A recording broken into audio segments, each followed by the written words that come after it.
दोस्तों नमस्कार। बिहनिया संजय से मैं कौशल तिवारी। हमारा छत्तीसगढ़ आज 21 साल का हो गया। इसके लिए सभी को बधाई, शुभकामनाएं। जियो और जीने दो की संस्कृति को आत्मसात किए छत्तीसगढ़िया सबले बढ़िया यूं ही नहीं, लेकिन इस सफर में हम कहाँ खड़े हैं यह जानना भी जरूरी है, क्योंकि राज्य निर्माण को लेकर जिस तरीके की बाधाएं खड़ी की गई थी और उसके बाद भी छत्तीसगढ़ राज्य बन गया, तो यकीन मानिए यह विकास की अपनी नई इबादत लिखेगा। लेकिन अमीर धरती के गरीब लोगों को लेकर यह अभिशाप आज भी कायम है। छत्तीसगढ़ के प्रथम मुख्यमंत्री ने एक एक बीजा धान खरीदने की जो घोषणा की थी, वह राजनीति के चक्कर घिन्नी में फंसकर अब हर एकड़ में केवल 15 क्विंटल ही खरीदी जाती है। और छत्तीसगढ़ के किसान आज भी, यदि एक भी किसान आज भी यदि आत्महत्या करता है तो इस धान के कटोरे में सरकार की भूमिका पर सवाल खड़े होते हैं। छत्तीसगढ़ राज्य निर्माण के आंदोलनकारियों की अपनी व्यथा है। डॉक्टर खूबचंद बघेल ने जो सपना देखा था वह क्या पूरा हो रहा है या पूरा होगा? ये सवाल आज हम इसलिए उठा रहे हैं क्योंकि पिछले 20 सालों में सत्ता ने जिस तरीके का खेल किया है उसमें राज्य निर्माण आंदोलन की जो मूल भावना थी उस पर प्रहार हुआ है। छत्तीसगढ़ी और छत्तीसगढ़ियों की उपेक्षा को लेकर ही तो राज्य निर्माण की बात हुई थी। तब छत्तीसगढ़, छत्तीसगढ़ी और छत्तीसगढ़िया आज कहाँ हैं? ये ठीक है कि छत्तीसगढ़ देश के अन्य प्रांतों के मुकाबले कई मामले में बेहतर है। बिजली, लोहा और सीमेंट के मामले में हम अग्रणी हैं, लेकिन क्या स्वास्थ्य, शिक्षा जैसी मूलभूत आवश्यकताओं पर भी हम आगे हैं? कतई नहीं, हम बहुत पीछे हैं। इसकी सबसे बड़ी वजह है कि पिछले सरकारों की सोच। छत्तीसगढ़ के आंदोलनकारियों में पद यात्रा, साइकिल यात्रा और अखंड धरना की जिम्मेदारी लेने वालों के अलावा भी पत्रकार, साहित्यकार और हर वर्ग के लोगों ने अपनी सहभागिता दिखाई थी। लक्ष्मण मस्तूरिया जी के वो गीत मोर संग चलो ने छत्तीसगढ़ राज्य आंदोलन को एक नई दिशा दी थी। तब आज की सत्ता और आज की राजनीति क्या छत्तीसगढ़ के विकास और छत्तीसगढ़ियों के विकास के लिए प्रतिबद्ध है? ये सवाल हम इसलिए उठा रहे हैं क्योंकि हम पहले ही कह चुके हैं कि जब एक रिक्शा चालक या मजदूर का बेटा भी अंग्रेजी माध्यम के स्कूल में पढ़ना चाहता है या पढ़ता है, तब सरकार सरकारी स्कूलों में अंग्रेजी माध्यम क्यों नहीं शुरू करती? हालांकि 20 साल बाद इसकी शुरुआत हुई है। वर्तमान मुख्यमंत्री भूपेश बघेल ने स्वामी आत्मानंद के नाम से योजना लाकर बहुत से सरकारी स्कूलों की काया पलट दी है, लेकिन स्वास्थ्य की सुविधा में हम कहाँ हैं? राजधानी में एम्स और मल्टी सुपर स्पेशलिस्ट हॉस्पिटल के अलावा छत्तीसगढ़ के बाकी जगह में सरकारी इलाज का क्या हाल है, यह किसी से छिपा नहीं। निजी अस्पतालों की लूट के आगे आम आदमी आज भी असहाय और अपने को बेसहारा महसूस करता है। ग्रामीण क्षेत्रों में तो स्वास्थ्य सुविधा का ये हाल है कि वो झोला छाप डॉक्टरों के हवाले है। कमीशन खोरी के आड़ में इन डॉक्टरों के द्वारा निजी अस्पतालों में मरीजों को भेजा जाता है, जहां उनकी धन संपत्ति के अलावा जमीन तक लिखा दी जाती है, और इलाज में लापरवाही का तो अपना ही एक खेल है। आज भी छत्तीसगढ़ के लोग इलाज के लिए यदि दक्षिण के कुछ राज्यों या दूसरे प्रदेशों में जा रहे हैं तो यकीन मानिए ये छत्तीसगढ़ सरकार की ही असफलता है। आखिर हम स्वास्थ्य और शिक्षा जैसे मूलभूत जरूरतों के लिए अपने राज्य के लोगों को सुविधा क्यों नहीं दे सकते?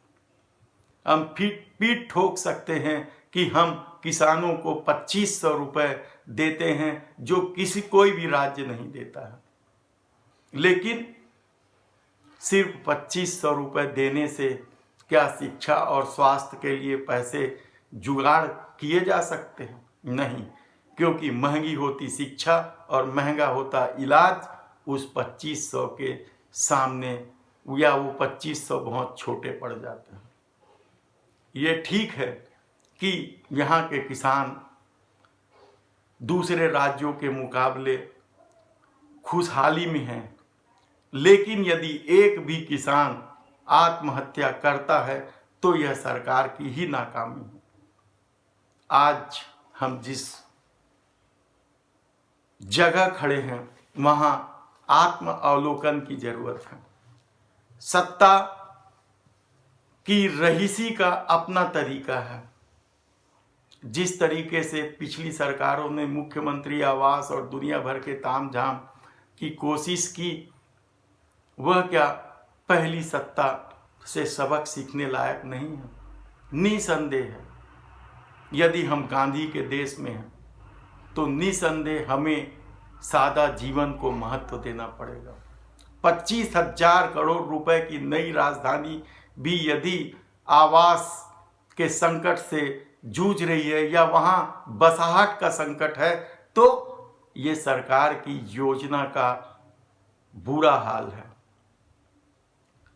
आखिर 25,000 करोड़ रुपए कोई छोटी मोटी रकम नहीं है। हमने पहले ही कहा है कि छत्तीसगढ़ की उपेक्षा केंद्र सरकार लंबे समय से करते रही है और अब तो बहुत ज़्यादा होने लगी है। छत्तीसगढ़ी गुरतुर बोली या मीठी वाणी के रूप में जानी जाती है, लेकिन आज हम कहाँ हैं इस मामले में? छत्तीसगढ़िया सबले बढ़िया, पहिने हमें फरिया फरिया, ये क्यों हो रहा है? क्या इस क्षेत्र के सांसद विधायक माटी पुत्र नहीं है? क्या उन्हें इस मिट्टी से प्यार नहीं है? तब वह छत्तीसगढ़ के चतुर्मुखी विकास या चौमुखी विकास के लिए क्यों काम नहीं करती?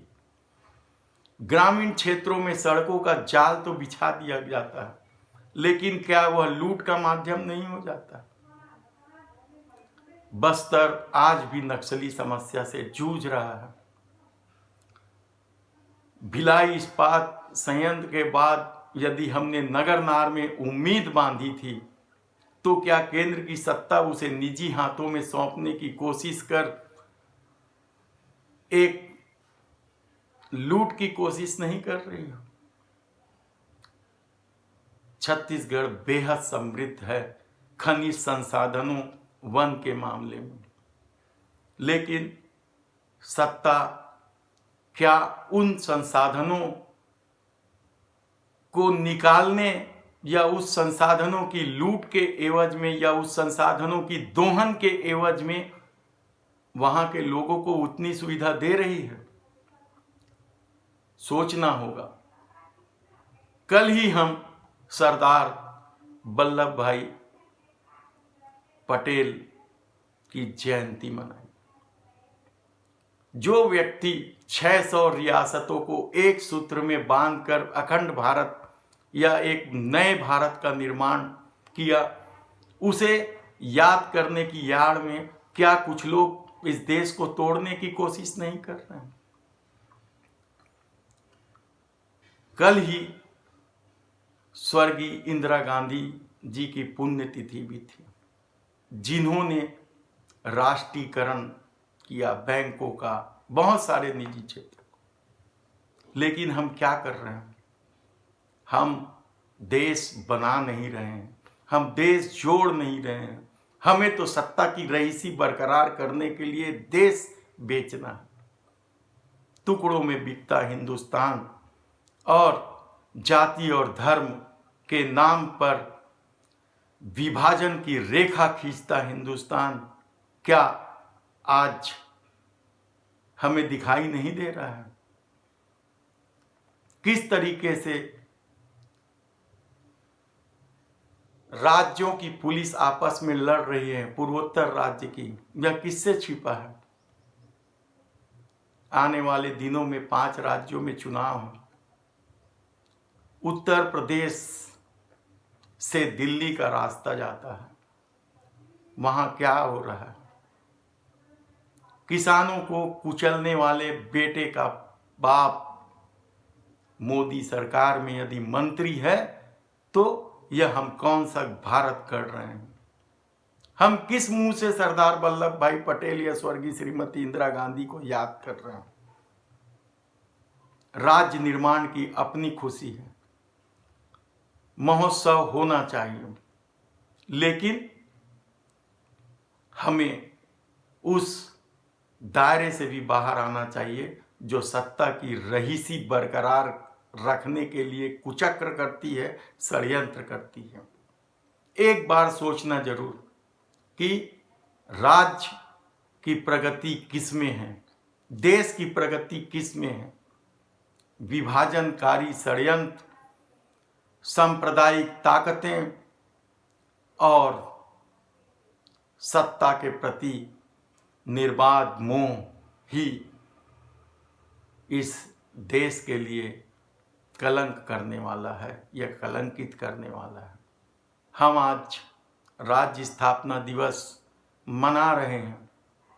निसंदेह हमारे साथ बने राज्यों के मुकाबले हम बेहतर स्थिति में हो सकते हैं, लेकिन शिक्षा और स्वास्थ्य जो आम आदमी की जरूरत है, धान का कटोरा यानी किसान का समृद्धि ही छत्तीसगढ़ का भविष्य तय करेगा।